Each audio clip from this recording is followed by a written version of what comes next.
Okay, now it looks like I'm getting started on my own today. I don't have a lot of time for these. Today's episode is shadow boxing, social algorithms 3, emotional semaphore.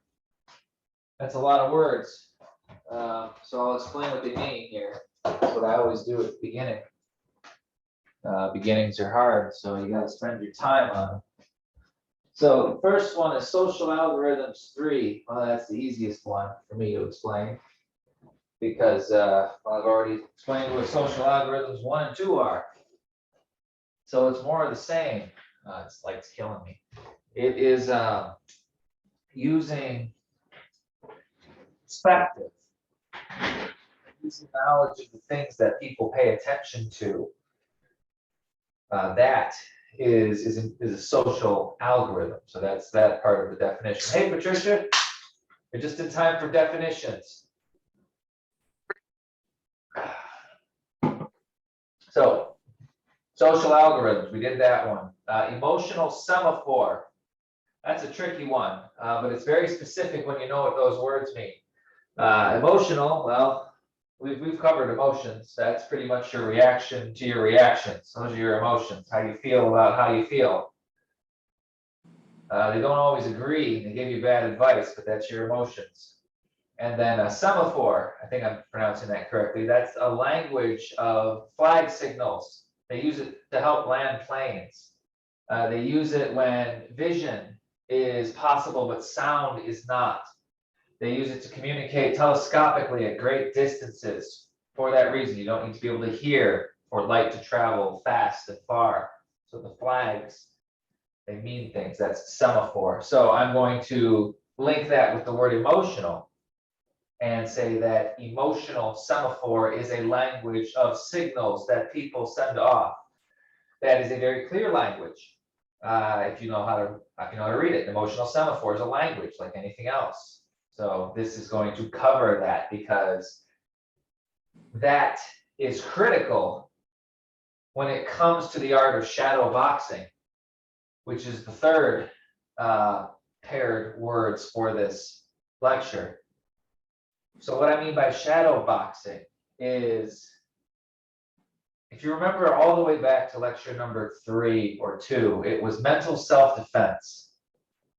And I was teaching the art of redirection, the ability to take something that is hostile, to interact with it in a way that does not harm you or the person who is being hostile, and to produce a copy of that and send it back out into the world, so that, yes, you had to handle something that wasn't fair or meant for you, but because that happens to everybody, you were prepared to do that in a way that was as good as possible for everyone involved, which is you and that other person. So if I had to make an analogy, that would be the Aikido of mental martial arts. That would be the very pacifist, nonviolent approach to mental martial arts, and that's why I taught it early. It's simple, it's useful, and it does no harm. Because it's not meant to, and it doesn't work if you try to use it to cause harm. Then it hurts you too. But this is different. That was Aikido and nonviolence. Shadow boxing is a more violent form. And I'll explain what I mean by violent, because that's a charged word in any setting. So if we go back to the lecture where we talked about consciousness being expressed as a waveform, okay? Frequency, amplitude, modulation. When I talk about interaction, that's a scale of types of interaction, meaning some of them can be very small interactions. Some of them can be very large. Some of them can be very sudden. Some of them can be very chaotic. Every strength, shape, and size combination is possible. So when I'm talking about violence in this sense, somebody is sending a strong signal that is meant to do harm. That's what's happening. And that means that that signal already exists in the world. And this happens every day. You can see different types of verbal and emotional violence that go out. Some of it is as minor as calling somebody a name under your breath, where if they heard it at all, they might be annoyed, all the way up to screaming in their face and trying to scare the bones out of their very soul, and everything in between. So I'm talking about scales of force in this example. So the first lesson, the mental martial arts 1, the art of mental self-defense, that was the ability to take a high energy and bring it to 0. Okay, that was the waveform of that. That is the art of cancellation, the art of 0. That was mental self-defense, the early lecture. Sometimes that doesn't work because the person doesn't want it to work. And if you leave somebody unharmed and they are dead set on violence, they are perfectly functional to try again. And that's a dangerous game because it's not really a game. It's violence, and violence has consequences, internal and external. So if one is confronted with violence, you have to ask, what could happen? What will happen? What does happen if this doesn't resolve itself perfectly? Do you ignore it and let it go on? That causes residual damage over time and reflects poorly on the one who lets it go on. They're an enabler at that point. They're not a very good friend. They care more about how their friend thinks about them than they care about their friend. That's an example where being caught in that trap would lead someone to withhold discipline when it is perfectly relevant. So I'm going to talk about, because I've used another charged word, discipline. So shadow boxing is the art of domination emotionally.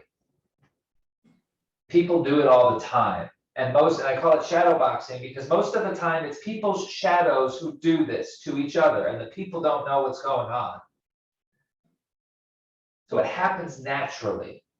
The shadows fight. But the shadows are unconscious. They're potential. And they're rejected potential at that. So in their unrecognized form, they're just like little, they're animals wandering around. It's literally the animal parts of you. Because that's the part of a person that many people, not everyone, fears the most is, what if I just lost it? No, I could never do that. I could never be this. I would be disgusted to think of myself as this. And before you know it, yes, you've got something that will take you where you want to go, but you've got a whole bunch of repressed potential that has utility in the perfect situation. Meaning, while most of the time this is very bad, you still need to think about the one time it could be very good, because that situation might have a number of options to you that is very small. And taking the time ahead of time to map out what the good outcomes are can be the difference between success and failure. So it's a thing to be taken seriously when I talk about shadow boxing. So intention is very important when you're shadow boxing, because now I'm taking the transition of a thing that happens by instinct. People know how to throw punches. If you get them in a situation where throwing punches is yelled at them hard enough is the thing to do. But there's a difference between knowing how to throw hands and knowing a legitimate martial art. And the difference is very big. So every metaphor that you can make about a martial artist and someone who is a skilled fighter but is untrained, high potential, high power, high ego, emotional stamina that can withstand abuse even from itself. That's like the big bruiser guy who just lets you punch him in the face until you get tired and then he pounds you into the ground. There's people like that out there, and you don't win if they decide to give you a hard time. You don't win the way they fight anyways. So it's strategy, it's recognition, it's perspective. So that's why I call it shadow boxing. So behind me, I have some of the most common players when it comes to the shadow. So if you are in a shadow boxing match, these are your three guiding lights here: fight, flight, and freeze. And I'm going to redefine those just a little bit. Fight and flight are things we are familiar with, and freeze is uncertain, is uncertainty. So just because I want to keep my language consistent throughout the lecture series, that definition is interchangeable. You could use freeze, but uncertain matches the same usage throughout the lecture as well. So this is a unified trait, which is why I'm making that change here. So fight, flight, and freeze. Fight, flight, and uncertainty. Those are your weapons, or rather, those are your playing fields. You have to recognize which one you are on first, because different terrain has different strategies.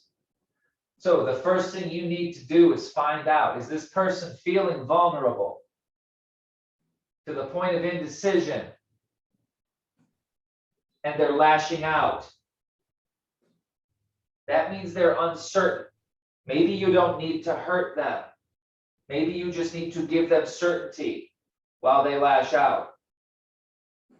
And the problem will resolve itself peacefully. Are they running from something? Maybe they need comfort to answer their lashing out. Fair enough. Are they fighting? If they have decided to fight, you need to knock them on their ass to show them it is not the way. And if you are good at shadow boxing, you will do this in a way that shocks the crap out of them and is brief. Most fights end in less than 15 seconds, on the street anyways. And even among professionals, all it takes is one punch to the temple or the jaw. And I don't care if you're Muhammad Ali or Mike Tyson, you get hit in the right spot by a trained fighter, you go down because your body has rules that it follows. And you don't get to make those rules up, because you used those rules to develop everything that you have.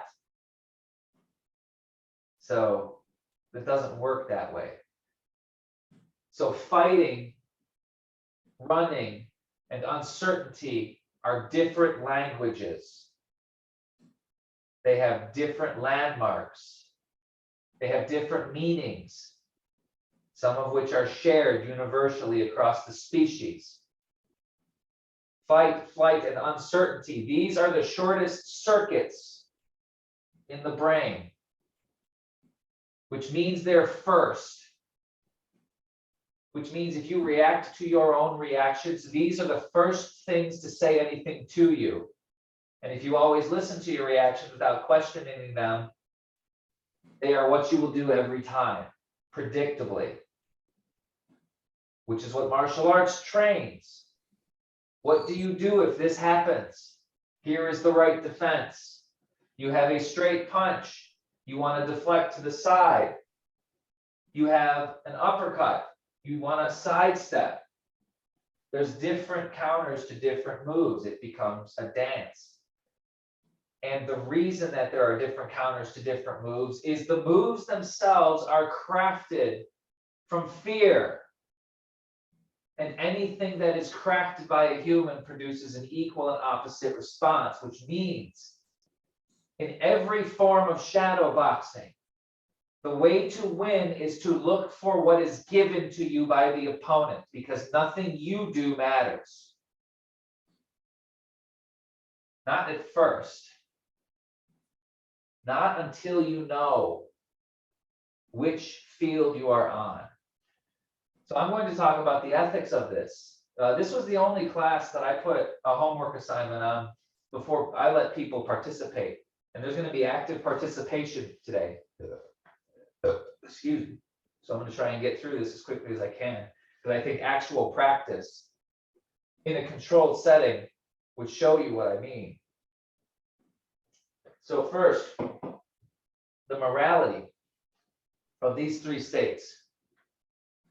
It is immoral to hurt somebody who is confused and well-meaning.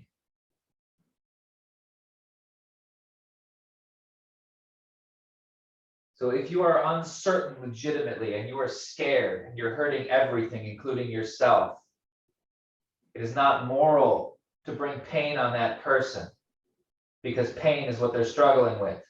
Not having pain is what they need, and that is achieved differently. If they're running from something and they don't know why, and the people who love them are chasing them, and it feels like there's no way out, it is not moral to hurt that person. They need love. They need restriction. They need boundary. But none of those things are incompatible with a soft, loving hand. A family who doesn't raise voice. A family who doesn't look down because a tantrum is being thrown, because they realize this person is not the best version of themselves, because they have a big fear they can't look at, and it's ruining their life. And they are putting the life of their family above the opinion of their family. They're doing the right thing, even though someone will hate them for it. That's love. It's not love to know what is right and not do it because it would hurt you too. That's not love. So, speaking from a morality sense, it's not wise to use shadowboxing on people who are uncertain or running from things. It's not moral, because violence is not what they need. Because violence isn't what they're trying to understand. Remember, we interact with things we don't understand.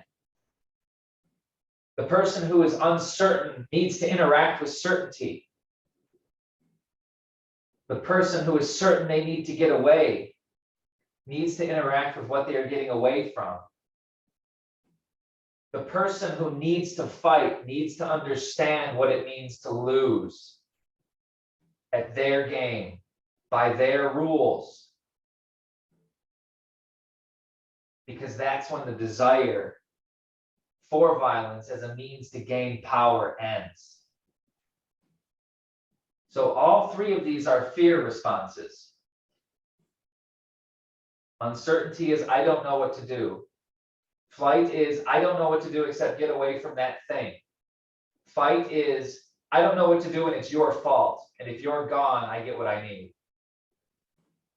That's fight, flight, and freeze. So you need to recognize the situation and realize that if someone is fighting you, you need to take that shit seriously. You need to know what their perspective is in that moment. They are intent to cause harm. And your life is valuable. You do not deserve that from anybody, including yourself, unless you bring it on yourself. And then maybe you shouldn't deserve it, but because of who you decided to be, you do. But you deserve better, is my point, when that happens. Just because you get what you deserve does not mean you do not deserve better. Remember that. Burn that one into your heart. You get what you deserve, and you deserve better. You deserve better from yourself. So shadow boxing, why? There's a threat now. And I'm talking about an emotional threat. And I'm going to use an example from the dojo, very recent one. I'm going to keep the names out of it. Individual and I had a difference of opinion about what types of information were okay to be shared and what kinds of opinions were allowed to be explored. This was not a dogmatic disagreement. This was an emotionally charged disagreement where things were said about just ways to be right and wrong as a person. Personal attacks were made. Judgments of morality were made based on opinion, hypothetically even. So a hypothetical exploration was ignored, and if one wants to know what my definition of a fool is a person who has one answer to every question before the question is asked. And so now I have this reaction. And everybody in the dojo, which is my chat group, everybody in the dojo understands what that reaction means on a personal level. And they understand it's not healthy. And most of them have had bad experiences with that. And my room is a place where you grow stronger than that by not experiencing it being unhinged. And it was my fault. He's very smart, like everybody in that room. Genius. Beyond compare. But he's so disgusted with his own inadequacies because it's hard for him sometimes that he can't look at a single thing good with a judgmental eye. All judgment is bad. Why? Because I would be judged poorly. Who says? Me. He's the judge of it all. That's the kind of thinking that doesn't belong in a room where people are learning how to help that. Because getting a peek behind the curtain stings when you haven't had the treatment yet. You don't need to know how the sausage is made until after you've been through the grinder. It's better that way. And being told that you need to get over yourself if you're going to grow is a difficult thing for a person to do. And so that's not a thing I demand of everybody everywhere, because that's unreasonable. But there needs to be a specific place with specific rules where a code of conduct is expected to be followed. Because that code of conduct is actually a translation for what it means to respect your fellow human being by knowing how to love yourself enough to cover enough bases when you have to do it for someone else. So that's why shadowboxing. Because I can tell you what happens. I've had other groups that have failed, and one of them, they all had the root cause is I was too nice. No discipline. No rules. Everybody had equal say. Well, guess what? Some people are morons. Some people don't care if the group is happy. They're not equal to the good of the group at that moment. They're working against the good of the group actively. No is the answer. And if you compromise that, you've got no business shadowboxing anybody, because you don't stand for anything, and fighting for nothing is dumb. So that's the second reason for shadowboxing. Why? Something is important. You have to know what's worth fighting for you. It can be anything, but it has to matter enough that you're willing to put yourself on the line, because guess what? When you do this wrong, there is damage. You are doing damage to make less damage happen. So guess what? You are the last person to do damage. So what does that mean? You get the blame. Why? Because you decided the buck stops with you. And nobody stops a buck that's rolling, but everybody stops a buck after it's down. So this is not a path that's fun.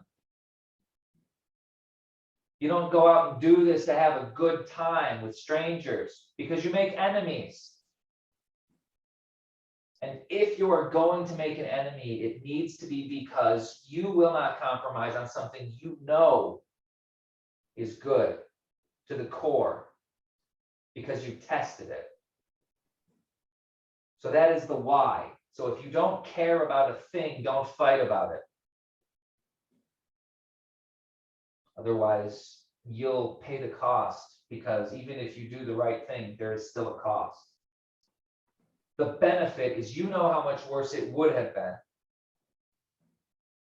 And that's a silent future, because your only knowledge is it could have been worse. And everyone else sees how bad it got. Nobody keeps track while that scale is sliding down to see how far it's gone. They only feel the start and the stop. So if you're going to be a shadow boxer, you have to know that when it's over, your hand is going to be on the switch, and you will have blood on it, and you'll have to answer for it, which means you better be right. Because if it's not, everybody who loves you will let you know. And then you'll be the one shadowboxing them, unless you've done a lot of work on yourself. All right, so that's the ethics of shadowboxing. I have an hour, so I'm going to cover about 20 minutes of topics, and that will leave me 20 minutes with each of you to do some sparring. Okay, so you're going to be sparring tonight. That's why I asked for maps of your shadows, or in Tony's case, had mapped his shadow. I want to give you a warning ahead of time and a way to control the process, okay? Everyone who talks to me is used to Gentle Tom, because I like to be Gentle Tom, and 99% of the time, Gentle Tom gets the best result with the most stability over time. And I like to be Gentle Tom because he's more fun. My wife loves Gentle Tom. My coworkers love Gentle Tom. I love Gentle Tom. It makes me a terrific lover. All of these things, right? But that doesn't mean that I haven't worked my ass off to handle those 1% opportunities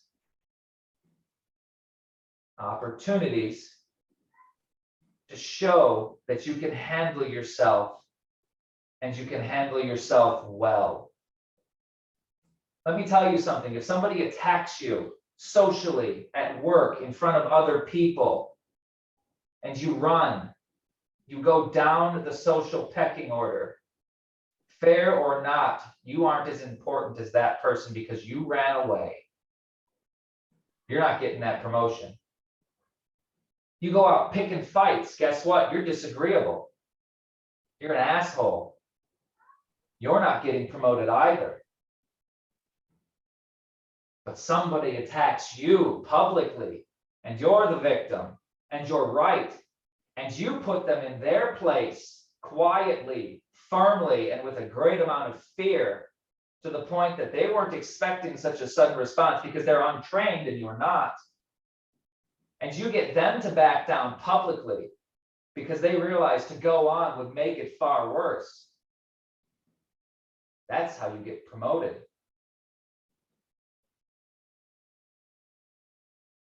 You were attacked and you defended successfully. So, having said that, that is another reason why the capacity for incredible emotional violence needs to be an option. And it also needs to be a very tightly controlled option and a very well understood option, because it is a surgical knife. It is not a Bazooka Joe cannon. So what I'm leading to is expectations. I'm going to attack your weakest points from my opinion. There's rules to this engagement. It's a sparring match. So running away is not okay. You can say forfeit at any time. But I'm going to get to that later. We'll make it a little more gentle than that. You don't have to say anything. But the point is, If I come on a little too strong, or if I hit a nerve that's a little too deep, or if shit gets a little too real and you need a breather, you put your hand up, not in Zoom, physically. And I will instantly disengage and back off. And the sparring match ends. And I'm putting this here for both of our protection. So I don't want you to think. So I am going to try to get under your skin. And I want you to try and defend yourself. Pretend that people are watching, and whoever comes out on top gets what they need for their family. Something is on the line for this sparring match, because I'm recreating the situation where this is acceptable behavior, and I will play the part of the villain, the aggressor, and I will come at you and see how you defend yourself against my shadow boxing. And it's not about being right. It's not about being logical. It's about appearing to be in control of your emotions while it's going on. Because points are not scored with words, especially not with the crowd. Points are scored with who looks like they're winning. And that is the part of social engineering that the untrained shadow does understand. It just misses the part where you go out and pick a fight, you lose that benefit. Or if you have a fight that is just as brutally combative as the person who picked it, well, that's no fun either. So it's a refining of that process to make it as least damaging as it possibly can. All right, so that's the expectations. I'm going to come at you. Pretend that it matters if it looks good. It'll be a conversation, but it'll be a sniping conversation. If it gets too hot, raise your hand. The exercise it's up to you what happens after that. Do you remember when we first started talking and you first were telling me about the Mental Fighting League, and I didn't understand, or I couldn't understand then why you had found people that couldn't handle aggression? Like, it was just it was a point of misunderstanding for me in some way. Like, the people, when I interact, I guess, and I think now, after many months of being together, I think it's because of indifference. Like, what is because of indifference specifically? Aggression from, or just in general? Aggression in general, I feel, anxiety, all those type of pressure type emotions, I feel are manipulated easy through time, personally. Yes. So That's with the aggression, you speak of, or if someone's okay, you say you mentioned walking away a lot, but a lot of times when you're fighting in martial arts, we'll say this: walking away is better than fighting if it's an option. I feel like maybe this will help. What is always step one, Tony? When I do a thing, I always say step one is have a goal. Have a goal. So the first question would be, what's my goal? And give me a specific scenario. Then I could say exactly what my goal was. And then you could reverse engineer that position from your perspective. And that'll get me to where? Where do you think I'm trying to go? Well, you'll tell me when you react to whatever I tell you my goal is. So I give you the point on the map, you tell me what you see. I have the point on the map because it's my goal. You're trying to understand it, I'm assuming. So if that wasn't the point of my statement. The point of my statement was to share the perspective as to the similarity between what I felt months ago and what's still there, in hopes that you'll be able to share something different. Everything makes sense. Remember what I said at the beginning was I couldn't see why your people or the people you found or that you interact with have a problem with aggression in some way. You also mentioned running away. For me, it seems more like an adult being yelled at by a child, and that adult doesn't have to run away, but they also don't have to respond. I feel like running away looks like what our perspective tells us it looks like. It could, And when you mention the absolutely. social order and things like that, self-confident people aren't swayed by social order as much. And people No, but but the self, circles it, have different yes, different dynamics.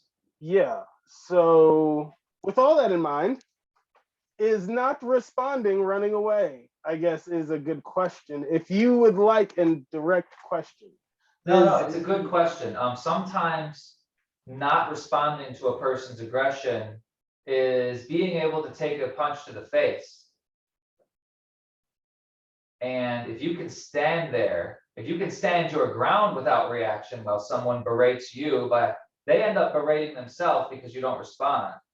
If you're emotionally stable enough to handle that, and then when they're finished, you call them a child and walk away, and then you win.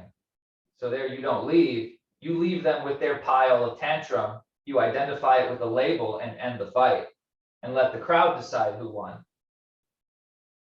But that's very circumstantial. So the shadow boxing specifics of it, I think you'll enjoy when it becomes an interactive exercise. But I do want to give you some tools to recognize along the way. So these are going to be things that I look at. The supreme goal of shadow boxing is to create uncertainty. Okay? And there's a very specific reason for that. Is because a false dichotomy is not a choice. Uncertainty requires a choice, which means if you can take a certain state and make it uncertain about itself, you give it free will where it previously had none. So that is why. And I place a very high value on the gift of expanded free will because it is life-changing when it sticks. It literally becomes a new option that was never thought of before.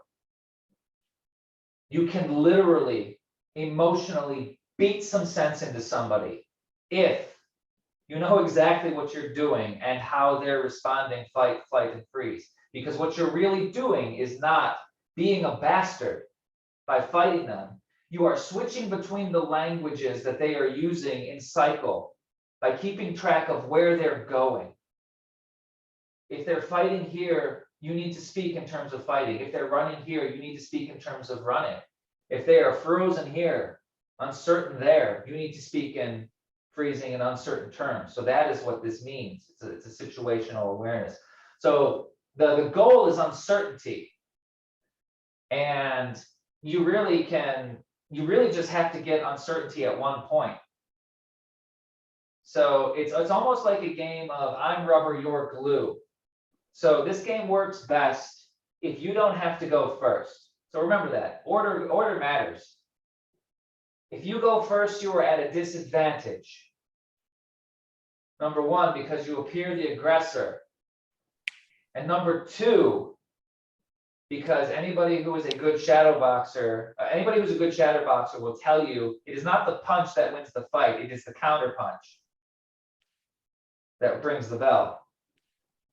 And you don't counter punch by throwing, you counter punch by intercepting, which means you need to understand what you've got.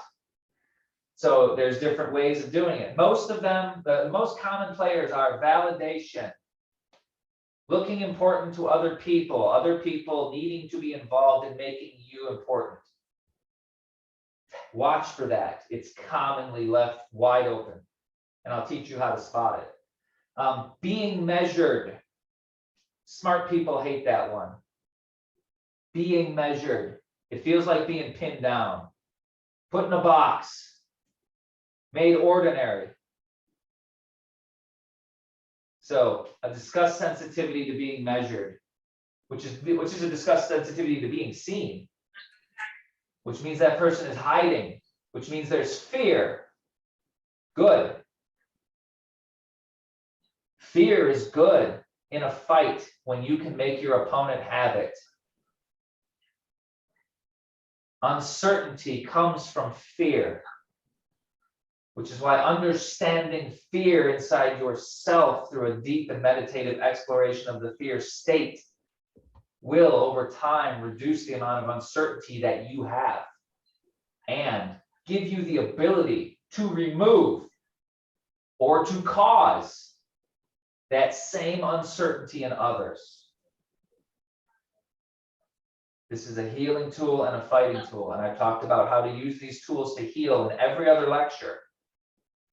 This is the lecture on how to use those tools to fight. This is how to cause damage with them. This is how to make a person feel like dirt. This is how to make a person give up. It's how to make a person stop fighting. Try something else, because you've made it so painfully clear that fighting is not a road they want to go down, not with you. And that's a dominance thing. Kids learn that on the playground early. The ones that don't never go very high in their jobs. You need to be able to pick the big kid on the playground. There's a pecking order for kickball. Kid that doesn't play nice gets picked last, and no one's excited about it. So if you don't learn that growing up, you're going to be in trouble. So people respond to losing face, losing opportunity. Loss in general is a big one. Figure out if they look for emotion or logic. If they're strictly one or the other, they have a disgust sensitivity to the one they reject. That's their weak spot. What else? False dichotomy. Hey, what if it's the opposite of that thing? That makes them implode. That's easy. They pretty much, you put your fist out and they run into it on that one. And they'll hit it with a running start every time. All right, so that's the tools of the trade, more or less. The goal is, so my goal now is going to be to cause uncertainty. And we'll pretend it's a workplace scenario. Let's make it a general scenario. Let's say that I am your competition for a promotion. Okay, I'm your competition for a promotion. It's down to the both of us. We're in a room with the boss, and we have different ideas on how to solve a problem with the plant. Let's call it a training problem. I think we should train a certain way. You think we should train a different way. Keep it as general as we can. And now I'm going to try and make you look bad and throw you off your game because I'm a dirty son of a bitch and I'm going to try and win dirty because I don't think I can beat you fair. You are the better man for the job. You care about the people. I don't. I'm in it for the money. I want that promotion. And I don't care if I make you look bad because I'm going to go home to my bigger house. And you'll be in a different floor of the office now. And I'll be the one with the penthouse view. Because I'm a bad person that way. So I'll make it easy for you. I'm an actual villain in this scenario. You're the good guy. So let's try this. So Tony, we've got this thing and you've done a lot. He has. But I gotta say, man, you really aren't that great at coming up with plans. What are you gonna do if you don't have something in place exactly ahead of time? How are you gonna hit that right every time? So I've attacked your credibility in front of the boss and we're both up for promotion. We can role play this in real time. Try to get into the spirit of it if you can. That'll make it more authentic because I can show you the dance-like nature of it. It's fast. It's a fast game. It says my internet connection is unstable. I'm gonna go get my cord and plug in the phone to try to stabilize that. Okay, we'll wait then. And then Patricia, your scenario is going to be the same thing, except I'm going to talk about you being too emotional to be in charge of that many people. I'm going to say that you're a great worker, but you can't handle the pressure. That's going to be my approach. You can strategize now, but that's the weak spot I'm going to press, at least at the start, until you give me something better. Okay. So Tony, you don't have to follow through. You're just not organized. So you'd be a great second in command. I'd love to have you. Don't I have the proof that I'm organized? Well, if you call that organized, sure. I mean, look, no, it's fine. It was fine, but we're thinking big here. Tony, that's the biggest project you've done, and you've been really riding that one for what, 6 months? What have you done lately? Really? I mean, you've done your job, but I'm trying to do more. I feel like you don't have the right plan to do more.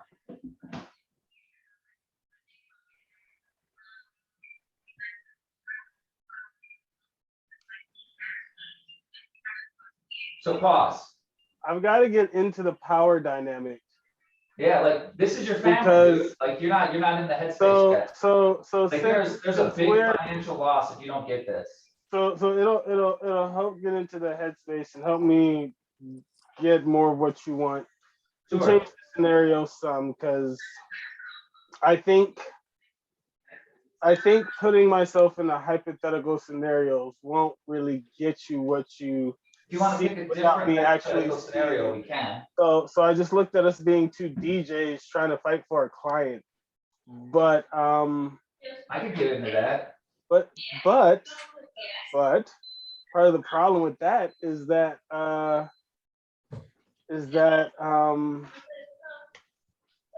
don't fight for clients either.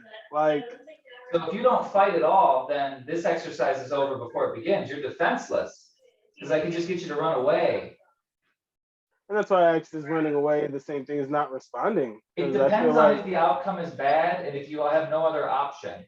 Meaning, if it's the same answer, so I've got to the put same myself. question every time, then it's not good. If it's a choice, then it needs to be the right choice. I wonder if this was picked for me because I haven't had to do it in so long. I used to love auditions and job interviews Yeah. because I saw them as being wanted for the jobs or for the positions. And the people who were there to listen to me were there because they needed someone to fill that role, not because Yeah. I needed them.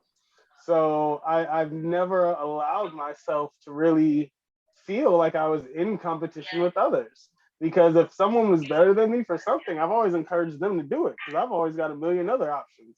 I've got 100 different ways to do things and 3 businesses, and like There's everything nothing else wrong is with set being up a for me. competent pacifist.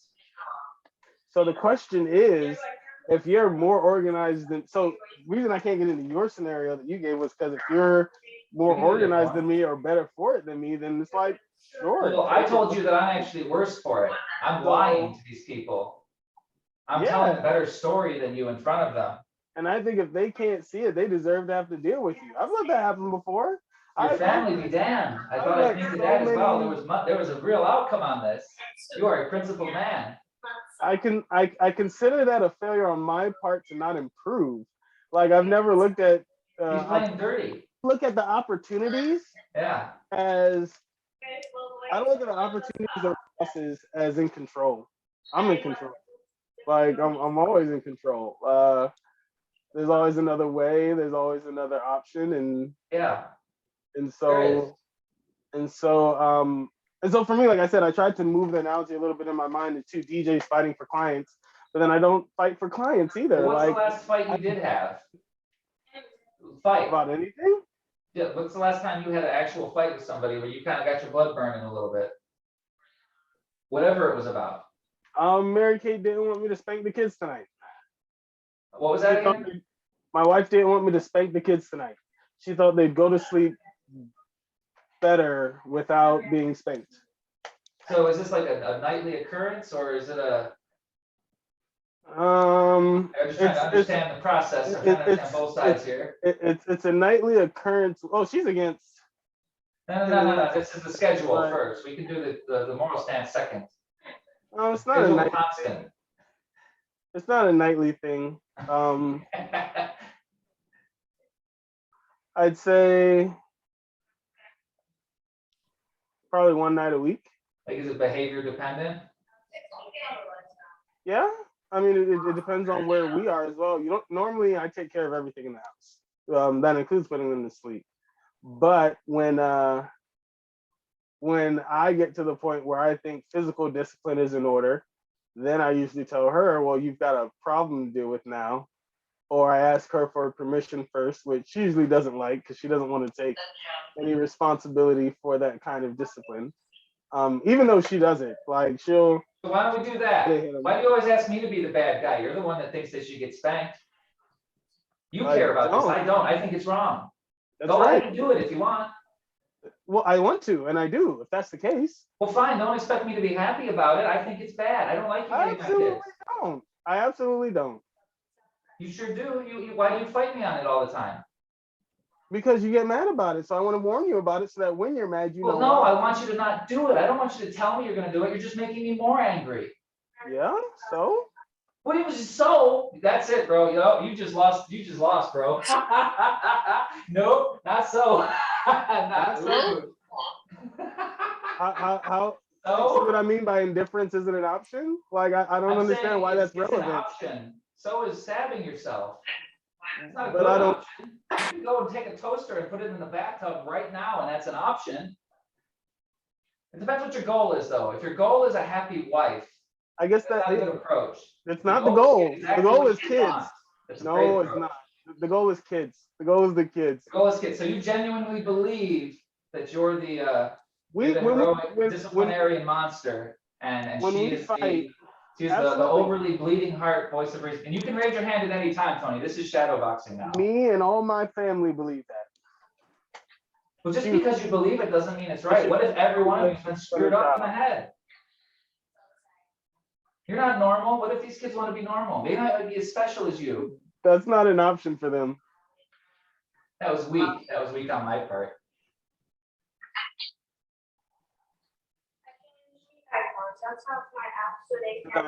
Answer it.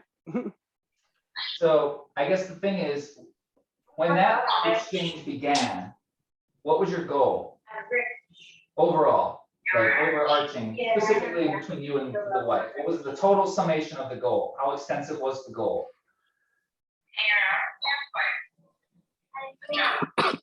Tonight? Yes.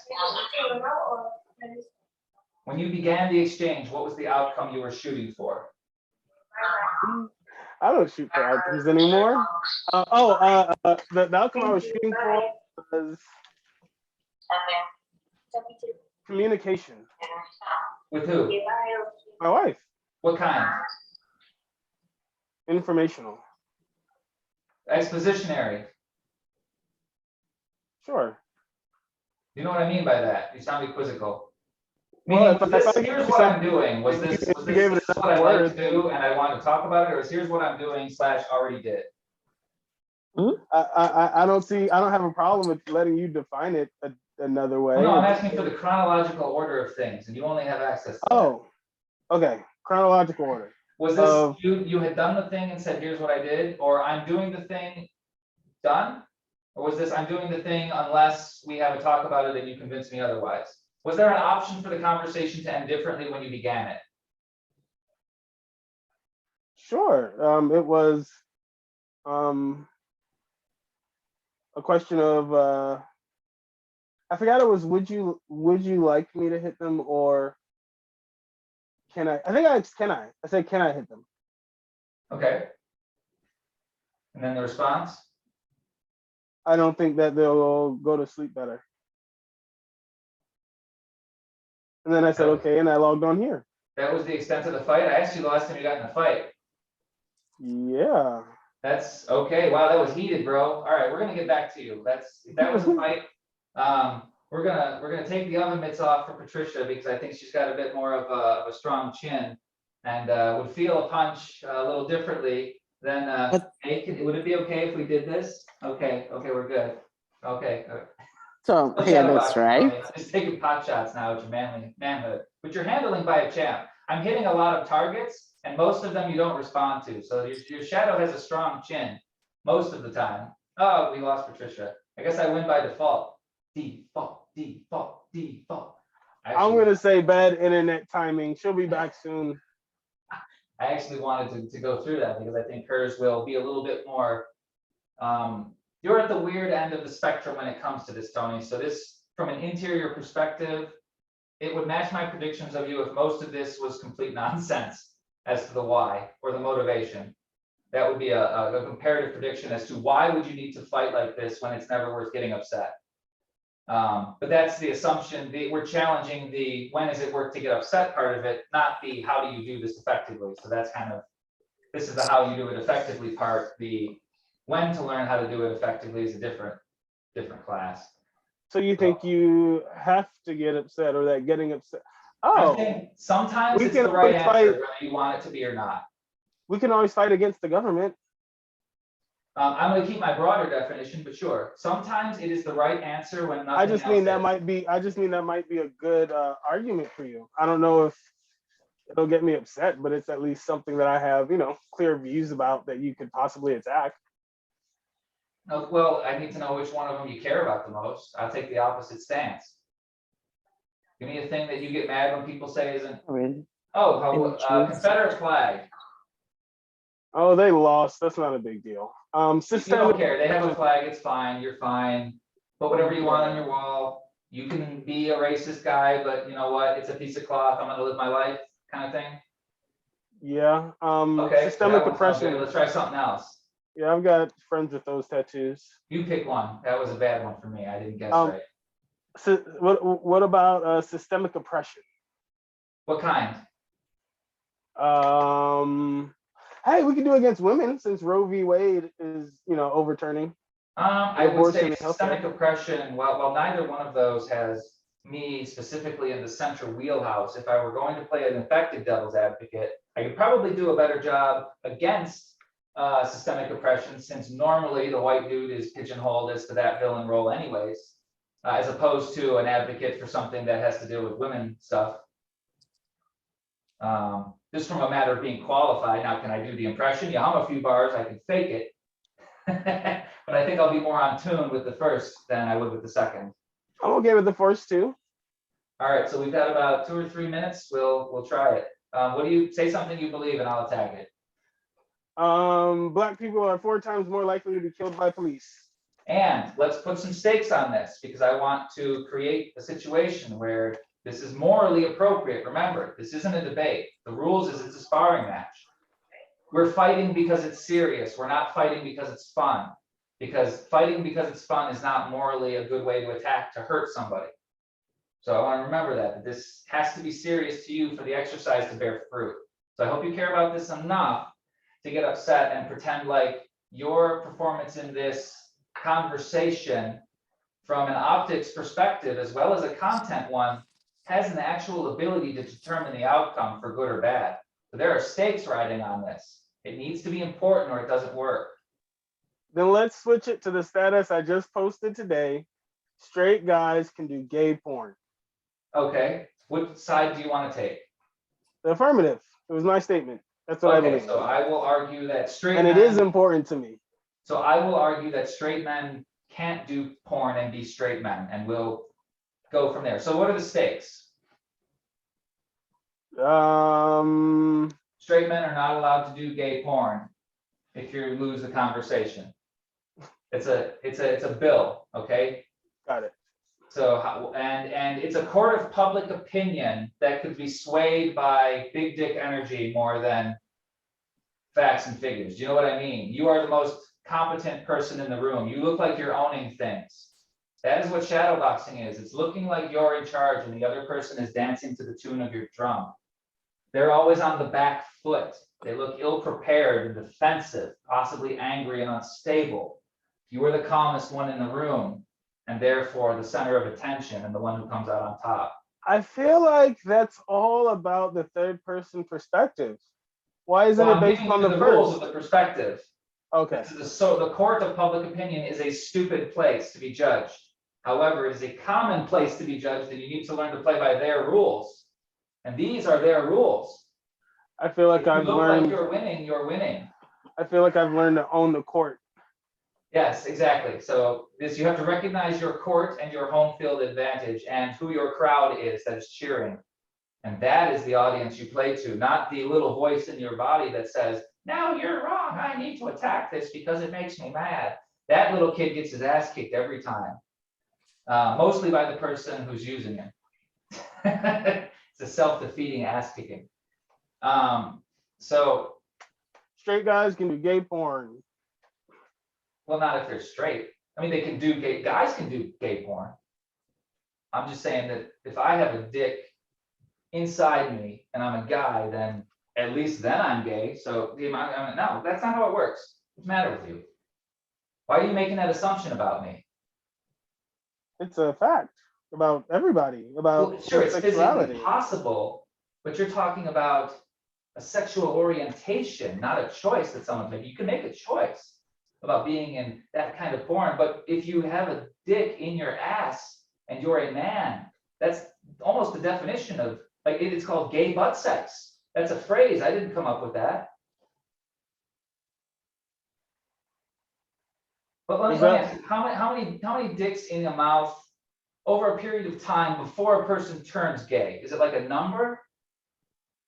No, it's the orientation. The action doesn't need to go with the orientation. They're separate. Just like how gay girls can do straight porn, straight guys can do gay porn. I mean, it sounds like you're saying you can get thrown in a pool, but you don't have to get wet. Maybe that's true, but not if the pool has any water in it. Look, I don't know why we're even talking about this. This position is, how can you even defend this? Why would you defend this? Because it's about choice and opportunity. And for who? What about my choice? What if I want to live in a world where that doesn't happen? I don't matter because of you? I don't see why you can't. You obviously do. Well, but if we want that's opposite things, one of us has to be wrong. Why is it me? What gives you the right? Definitions. Decide for everybody. How many people are you talking? So now I can talk over you because Definitions. you're being too nice. My volume is higher than yours. You get drowned out. Now, Well, that doesn't make it right. I become a bully. But if I do that with confidence and I change my cadence, people don't recognize that it's being rude. They recognize that I just have an unbroken chain of thought, which is how you control a dialogue from sentence to sentence without appearing to be overly dominant. It's how you ride that line. That's a technique. You can talk over somebody, move past the moment of relevance and score a point and move on to the next play before the challenge flag is thrown, because you knew how to keep them watching you while the refs said, stop, start, reset, next play. It's the old mental sleight of hand. You make a point and you move on. That's shadow boxing. But it doesn't mean it's right. It doesn't mean there are not counters for it, but the pausing. So let me give you an example. Could you be me? Could you reverse our roles? Because I can show you how to counter the things that I have done to you. Because they're very vulnerable. You just have to know where to poke it.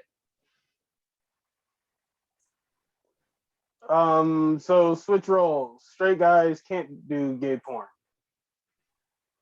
If you're doing gay things, then you're gay.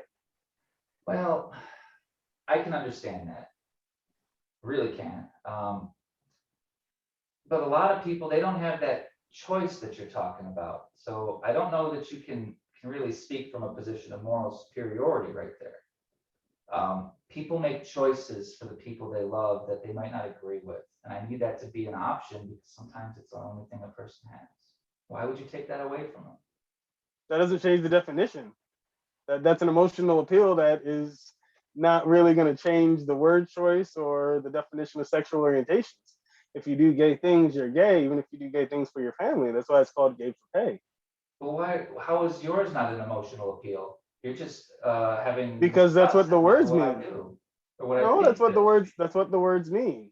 Gay for pay. It says it right there. It's not a emotional appeal at all. It's a language barrier, maybe, where you might not be understanding what the words mean, but gay for pay is gay for pay and doing gay things. So what about rape? Are you gay while you're getting raped? I don't think getting raped is a gay thing. What if, because we'll say that you something's pipe happening to down, you. you can do that in reverse, come on, use your imagination, you think that shit doesn't happen? I'm sure it does. Men get So, raped let's at just a talk rate about of that one 4. person, we don't care about the situation being common, I just Sure, wanna he's know not where doing the a gay chips fall. thing. He's not Do you doing a gay have to thing. He said decide it's it? being done to him. So it's not his So what if the choice to. circumstances So do that to you, is my point. You don't, it's not just physically that can happen, you can be what you mean saying circumstantially tied choice into a has been situation. taken away? I don't believe people can have their choice taken away. You just, The Bible talks about that too. When if you deny me or whatever, that was one of my things growing up. Is that people say if you had a gun to your head, would you deny Christ? And I'm like, that isn't a hard question. That's an easy one. so You why can is your emotional appeal okay and mine is not? Are you better than I am? because it's not an emotional appeal. No, To you use just went it to that the way. Bible, dude, that's an Yeah, that's emotional not appeal. emotional. That's religious appeal, and it's an antidote to describe the situation, not to emotionally appeal to it. I broke I down didn't exactly ask you to why bring your making a church choice book into my life. Look, doesn't need to be you, church. well, you just It did. was an analogy. I Why said would you do that? because it was relevant. So watch what happened, by the way.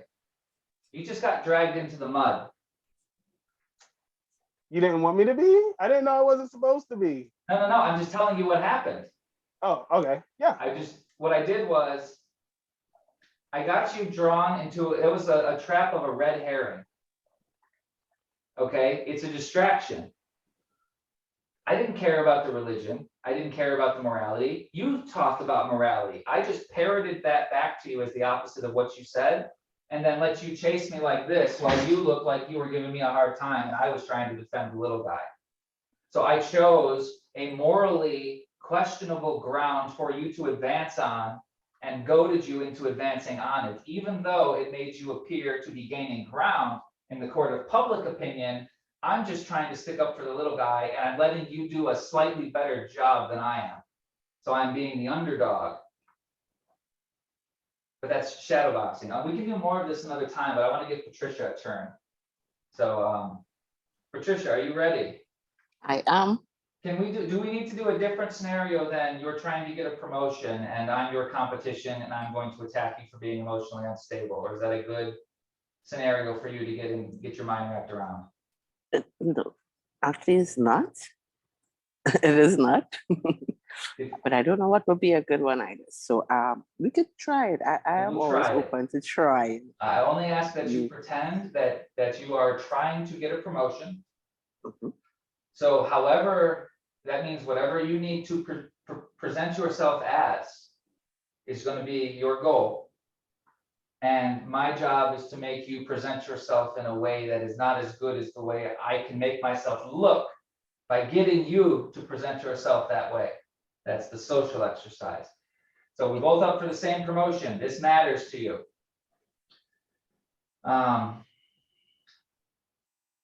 So I guess it's down to us. Patricia's great, but doesn't really always keep it together under pressure. And I think a more team-oriented role would give her all of the things that she needs to land on. And I could be the one who provides that environment for her. In fact, as my right-hand command, she deserves recognition. But if we're being frank about the job, you need a firm hand for these types of things. And Patricia does better on a team than she does alone. Okay, Tom, I would like to know what. 1 second. Let me see how So I just attacked you. What's your response? What's your reaction first? Because we can go slow motion if we need My to. first thing that I thought about that I want to address with you would be like, on what grounds? No, for you to elaborate exactly what it is about me that would make you make such a statement. Not just make the statement, but Oh, do you really want me to do that in front of everybody? Look, the point Okay. is there have been some incidents in the past and people have talked about you in less than flattering terms when it comes to the way that you vent your frustrations. Now, we're a team here. We're a team organization. And whenever that happens, the right answer is to calm everybody down, remind we're on the same side, and we'll go for it together. But I can't represent my experiences any other than they have been. So you'll have to take my word for it that sometimes you're at the center of more friction than really is average. And I think I can work with that and help there. So So it's not a criticism against you. I don't want you to think I'm criticizing you. I'm just saying I think you have talents that I could help unlock if I were given this superior role. And I understand that, but you still didn't answer the question that I asked you at first. You just layered on top of it with more. Fine, she's catty, all right? She's catty. She snipes at the other women. They don't like it. She causes drama. It happens at least once or twice a week. I can get you a couple of emails if you want. There's a few people that have confided in me. But why would you make me do that? I don't want to embarrass you in front of these people. I like you. Supporting This people shouldn't is be always getting good. personal. This shouldn't be getting personal. I'm kind of upset that it is. No, Tom, this isn't getting personal. If you're making it that way, I'm But why are sorry, you but I just. making me do this in front of them? I was trying to be nice about it. I didn't want to put you in front of them. Fine. See, this is what I'm talking about. I'm talking about coming together. I'm talking about building a team, and here's what we get. Just constant friction. Tom, what sort of team would it be? Is it if it has no stability with facts? Well, why are you asking You keep me? telling me what you think, but you have no supporting details for them. Well, you're talking a lot about what I think, and that's what a good leader does with their subordinates, is get them to talk about their vision. But what I haven't heard since we began this is one thing that you think to be true on your own. So if you're going to prove that you deserve this promotion, you got to stop asking me for help while you're trying to prove you're the better person for the job. I don't believe you need my help to sink me, Tom. Well, I believe that I've represented myself fairly. I will let Patricia say whatever she wishes from this point on, and I will accept her words without response and leave it to you guys to decide who you think the better person for the job is. Would you like me to do that in private? Would you like to speak with her in private even? I don't need to be present. I don't want her to feel uncomfortable that she can't say what she would. In fact, I think I would feel uncomfortable, so I'm going to excuse myself. Whatever you decide, of course, I'm on your side. So, right or wrong, I was a total bastard. I want to make that clear to anybody who plays this back. I was a total bastard. But I took advantage of you being too nice. And I was the typical male with the typical big dick energy. And all I needed to do to make it work was to get you to talk about me. Because I was testing your emotionality. So you couldn't talk about yourself in emotional terms. So you had to talk about me in logical terms. That was your weak point. I zeroed in on it, got you off the trail the same way I did Tony, and hit you with the counter. So the goal of the interaction, remember, for me, I want the promotion. You wanted to defend yourself. We both got what we wanted, and I gave you more of it at the end. Who's the better man?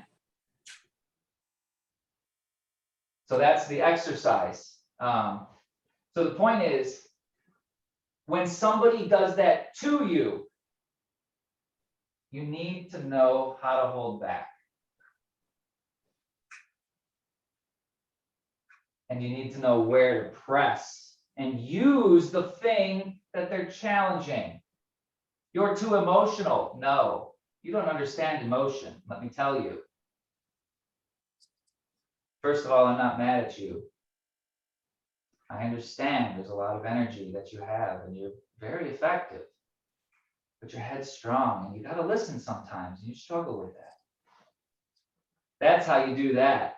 Mrs. Empathy, Mrs. Buttersworth, okay? Who's mean to Mrs. Buttersworth? Nobody. How is Mrs. Butterworth? She's kind, active, and warm. That's the counter to Mr. Aggression. Shadowboxing is not always apparently violent. It is collision violence, which means the counter for aggression is niceness, if it's done right, or the counter for aggression is incredible violence. That is so much more of what was given to you that it doesn't compare. Those are the choices. One is finesse and one is power. Both of them have uses. Use power to cripple and confuse. Follow it with finesse to direct the conversation in your favor. You change the field of battle. When aggression is the tool and aggression is no longer the right move, even the aggressive person will recognize that and attempt to fall back on lesser skills, maybe skills that you're better at. Unless you meet somebody like me who just collects them like Pokemon cards. And even then, you can still get one. Everybody's got a card or two of their own. There's a lot of cards to be had. So there's a bunch I haven't found yet. But if you're not collecting them, the person who has the bigger deck will beat you every time because they know the counter to what you're doing. And what's mean about this is the counter is not seen subjectively unless you are looking for it, because the effects of the interaction produce a ripple of subjective observances that see the same thing from different angles, which produces stability of shared experience and memory. Hey, remember that time so-and-so did? And everybody does. And if you lost, you are not moving up. And worse, if you needed to win because what you were protecting was important, your important thing is lost because you didn't care or know how to fight or think you had to or ever learn how. So you can be good at other things and maybe you're not a fighter, but if you don't know how to fight, stay out of them. Run, because you will do yourself more harm thinking that you're not, because you will think you won when it's finished, because you will tell yourself you won when it's finished, because you were right and doing a good thing when it was finished, but you did it so poorly and with such childish energy that was undirected. Childish energy at the perfect spot is unquestionable because it is unquestionably pure. But the aim has to be perfect because it's a simple tool. And if you miss, you are the child instead of the child's wisdom. So that's all I got on shadow boxing. I hope this was interesting. Any questions? I got time for one from each of you.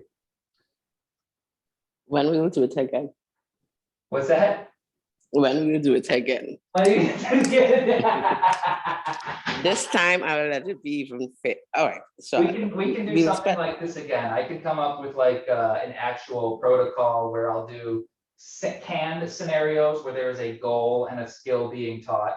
So it'll be more the techniques side of it. This was more of a free form demonstration to show people that if the goal is social dominance, sometimes you might not be prepared if you're against someone who has the counter to your thing. And because I'm teaching this, well, I think I have a thing or two to do, and all I have to do is make you look silly to other people relative and then walk away before anything else happens. That's all it takes to win a social interaction. Either you go up a peg and leave, or they get knocked down a peg. They can do it to themselves, or you can do it to them. If you leave, that's the scoreboard at the end of the game. That's how social hierarchies work, which means you want to use good strategy. You want to band together with good people, make alliances, trust, etc. So that shadow boxing is not the way you ascend. Shadow boxing is the way you defend yourself against that one bastard in the office that everyone has, that everyone hates, who always causes a hard time, but nobody can ever seem to fire him because he knows all the right things to say to keep the boss's office back. This is for that situation and that situation alone. These are not toys. Be wise with them. Tony, anything? Nope, I'm good. All right, had a lot of fun. Let's do it again sometime next Tuesday. I think there's like 8 or 9 left. Yeah, we'll go from there. See ya. Sounds good. See you guys.